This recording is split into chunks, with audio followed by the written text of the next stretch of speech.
Hola chicos de 8.3, vamos a hacer la explicación de la guía de esta semana.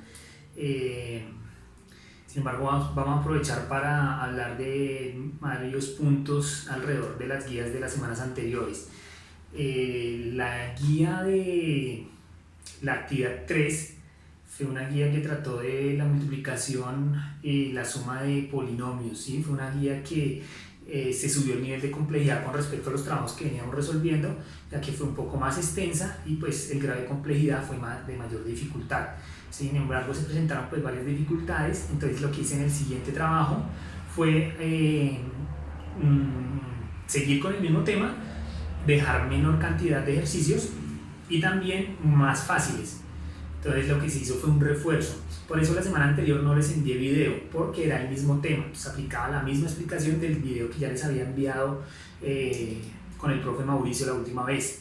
Entonces para esta semana una vez más vamos a entrar en refuerzo porque parece que no hemos podido avanzar mucho en el aprendizaje de este tema. ¿Listo? Entonces, primero que todo quiero hacer unas recomendaciones porque estamos cometiendo unos errores en aplicar ley de signos de suma, resta, multiplicación y división cuando trabajamos con números enteros. Recuerden que este es un tema de séptimos, ustedes lo tienen que manejar ya porque eso se dio y se trabajó el año pasado, ley de signos de números enteros. Recuerden que hay dos leyes de signos, una cuando estamos sumando o restando y la otra cuando se multiplica. Entonces, por ejemplo, cuando yo tengo menos 7x sumado con más 2x, ¿sí? Tengo números enteros aquí, tengo términos algebraicos, uno negativo y uno positivo. En este caso, aunque el profesor diga vamos a hacer esa suma, realmente lo que estamos haciendo es una resta. ¿Por qué? Porque tenemos un número negativo y un número positivo, y la ley de signos de la adición me dice que la forma más fácil es restarlos. A 7 le quito 2, me queda 5 x, y al resultado se le deja el signo del número mayor. Como el 7 está negativo, el resultado sería menos 5, se deja el menos, ¿sí? Esto es lo mismo que nosotros hacemos a diario cuando hacemos cuentas con dinero, ¿sí? Qué sé yo, tengo 5.000 pesos, ¿sí? Pero le debo 7.000 pesos a un amiguito. Tengo 5.000 pesos en mi bolsillo, pero le debo 7.000 pesos a un amiguito. Esos 5.000 los represento con signo positivo porque es lo que tengo. Los 7.000, que es lo que debo, lo resto con signo negativo. ¿Tú qué haces para saber cuánto tienes? No sumamos. Yo no voy a sumar lo que debo con lo que tengo, ¿cierto? En este caso no. Yo sumo lo que tengo o sumo por aparte también mis deudas. Entonces en este caso lo que haría es una resta. Tengo 5.000, le pago esos 5.000 y le quedo debiendo solamente 2.000. Entonces en este caso me quedan menos 2.000, ¿sí? Ahora, si yo le debo, si a alguien le debo 5 pesos y a otra persona le debo 7 pesos, ¿cuánto debo en total? Debo menos 12 pesos, ¿cierto? Debo 12. Entonces en este caso lo sumo. Conclusión. Signos iguales se suman. Cuando tengo signos iguales se suman. Cuando tengo signos diferentes se restan. Eso aplica cuando no estoy hablando de multiplicación, ¿no? Eso es cuando estoy hablando de suma o resta. Ahora, cuando tengo multiplicación, aplico la otra ley de signos que es más famosa porque uno la memoriza, que menos por menos da más por más da más y más por menos da menos. Eso es cuando estoy haciendo multiplicación. Por ejemplo, menos 3m multiplicado por 7m positivo, ¿cuánto me da eso? Como el 7 está positivo y el 3 negativo, entonces menos por más, eso me daría menos. 7 por 3, 21. Y aquí, potencias de la misma base, la base es la m, ¿no? Se suman los exponentes. Aquí el m no tiene ningún exponente, pero asumimos que tiene un 1, no se coloca generalmente, pero si no tiene exponente, ya saben lo que es un 1, se suman 1 y 1, por eso me queda m al lado. Entonces hay que tener en cuenta la suma de los exponentes. Cuando multiplicamos, primero, ver que sean de la misma base, es decir, que la letra sea la misma para poderle sumar los exponentes. Hay que tener en cuenta que en la ley de los signos, una es para la suma y la resta y otra es para la multiplicación. Entonces los que no les haya quedado claro con este video, yo los invito a que busquen en internet también o me vuelvan a consultar, pero que recuerden que es un tema de séptimo, entonces ya tienen que manejarlo. ¿Listo? Y ahora sí vamos a hablar de la actividad de octavo, que es lo que nos concierne. Pero les dije que vamos a seguir trabajando multiplicación, suma y resta de polinomios. Vamos a hacerlo con el trabajo de figuras planas, perímetros y áreas. ¿Listo? Entonces, para esta ocasión, en la parte inicial de la guía hay un par de ejemplitos. Aquí tengo una figura así, me perdonarán ahí si queda muy torcida. Dice aquí 3x al cuadrado y, 7x al cuadrado y, 9x al cuadrado y aquí 3x al cuadrado y nos piden hallar el perímetro. Primero que todo, ¿qué es el perímetro de una figura plana? El perímetro de una figura plana corresponde a la medida de la suma de todos sus lados. Por ejemplo, si yo hablo del perímetro del tablero, entonces es la suma de este lado más la suma de este más la suma de este más la suma de este lado, es decir, sumar los cuatro lados, ¿cierto? Eso sería el perímetro.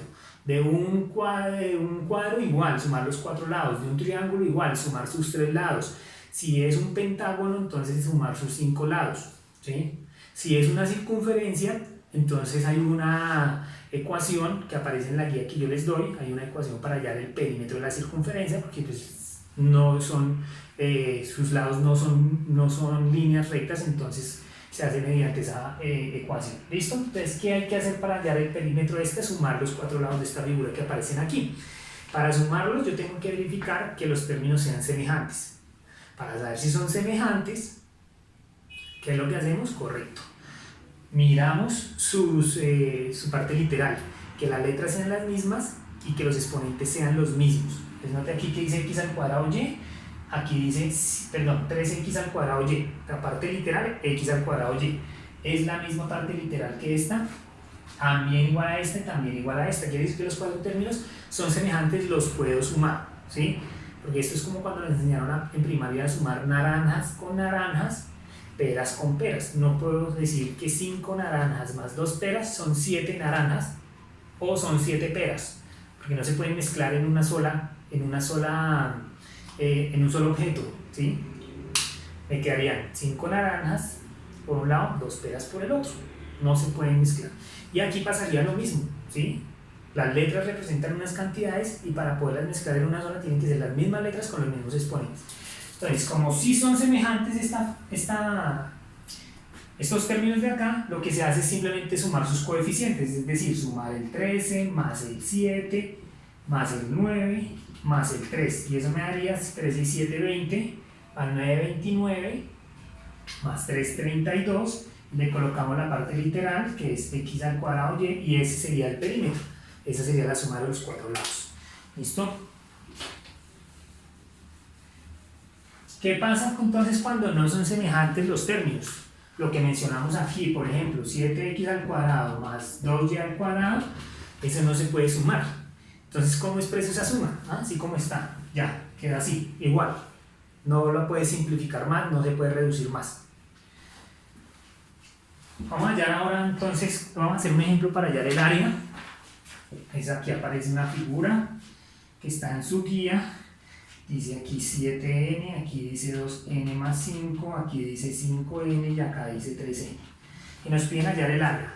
¿Qué es el área entonces ahora de una figura? El área es el espacio que está ocupado por ese contorno que llamamos perímetro ahorita, ¿sí? Entonces, por ejemplo, el área del tablero es toda esta zona que yo estoy señalando con mi mano, es decir, todo el sector donde yo puedo escribir, todo ese sector es el área, ¿sí?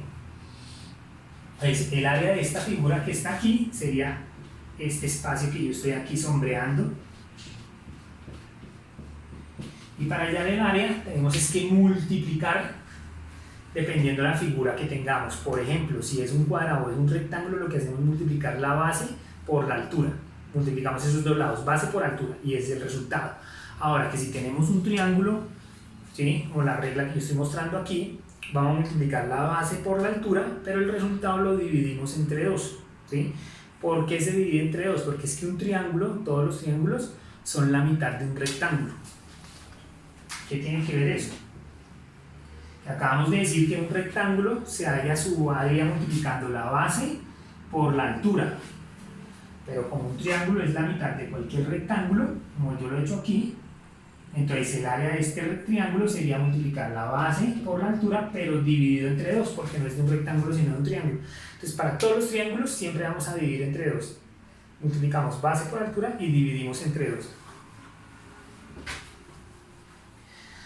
Entonces note que esta figura que está aquí no es ni un cuadrado, no es un triángulo, pero sí es una figura que podemos descomponer en estas dos figuras que acabamos de mencionar.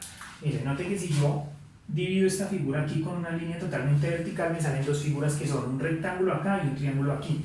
Así que lo que podemos hacer es hallar el área del rectángulo, luego hallar el área del triángulo y finalmente sumar los dos. Entonces, área del rectángulo, me quedaría, ¿cuál es la base? La base es la distancia que hay de aquí a aquí. No es 7n, porque 7n es la distancia que hay desde acá hasta la punta del triángulo, hasta acá. Entonces, ¿cuánto mide esta distancia de aquí a aquí? Miren, aquí arriba no la están dando, ¿sí? Porque es un rectángulo, sus lados son paralelos y en este caso son iguales, entonces 5n. La base es 5n del rectángulo. Lo multiplicamos por la altura. ¿Cuál es la altura? No, la altura me la están dando aquí. Esta no es, porque esta es la diagonal de este triángulo. O sea, esa no es la altura es totalmente vertical, ¿no? Entonces miren aquí, 3n. Entonces me daría 5 por 3, 15. N por n, n al cuadrado, recuerden que sumamos los exponentes. Y esa es el área de este rectángulo que estoy señalando aquí. Vamos a hallar ahora el área de este triángulo. Pues el área de ese triángulo sería la base, que sería este pedacito de acá. ¿Cuánto mide el pedacito de acá? Nos toca deducirlo porque no está ahí escrito.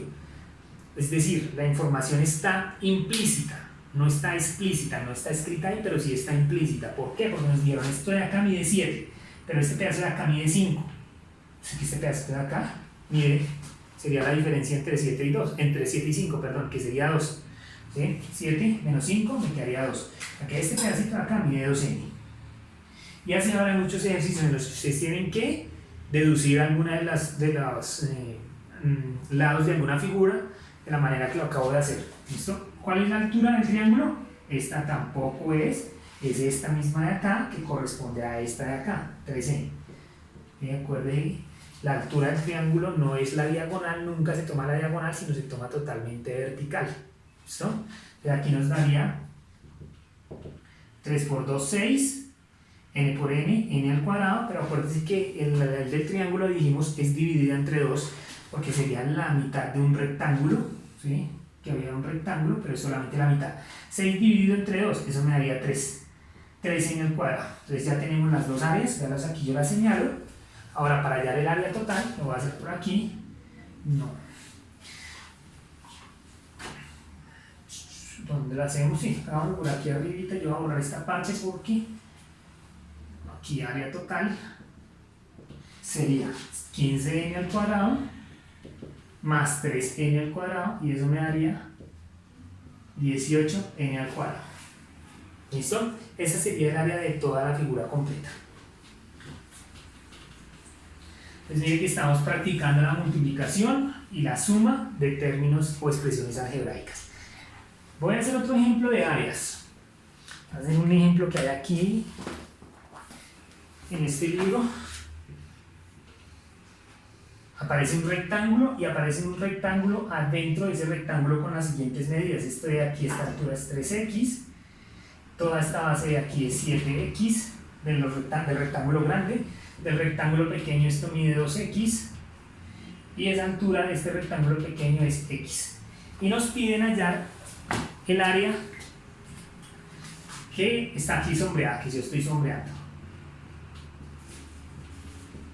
¿Sí me entienden? Es decir, el área del rectángulo grande sin tener en cuenta el rectángulo pequeño. Digamos que ahí lo primero que ustedes tienen que hacer es pensar qué es lo que debo hacer yo para hallar esa área realmente. ¿Sí? Si por ejemplo tú tienes una hoja y necesitas hacer esa figura, ¿qué haces?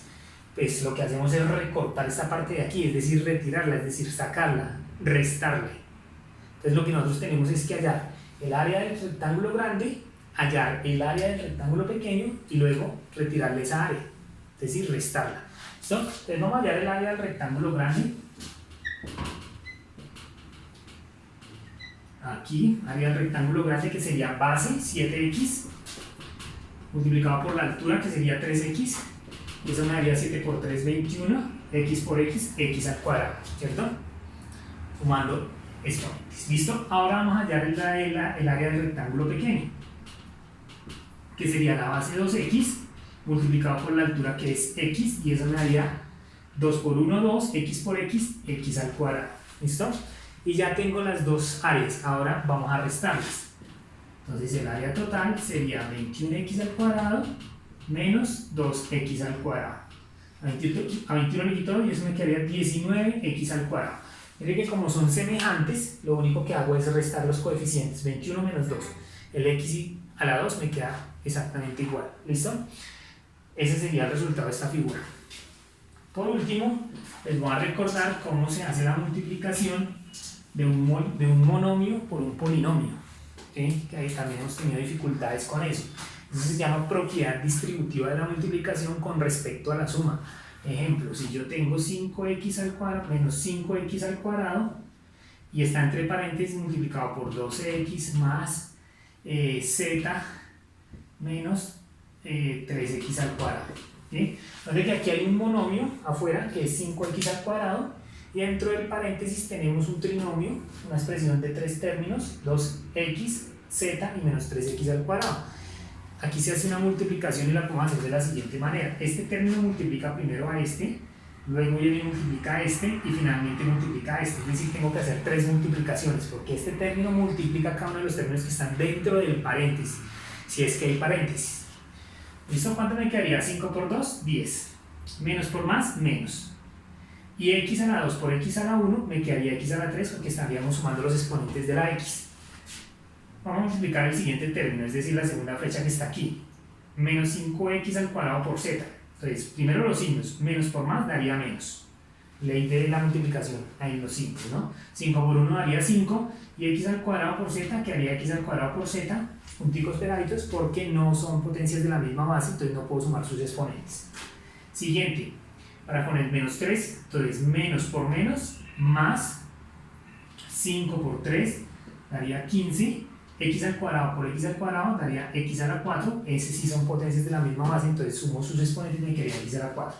Fíjate que estos tres términos que aparecen aquí en el resultado, ninguno es semejante.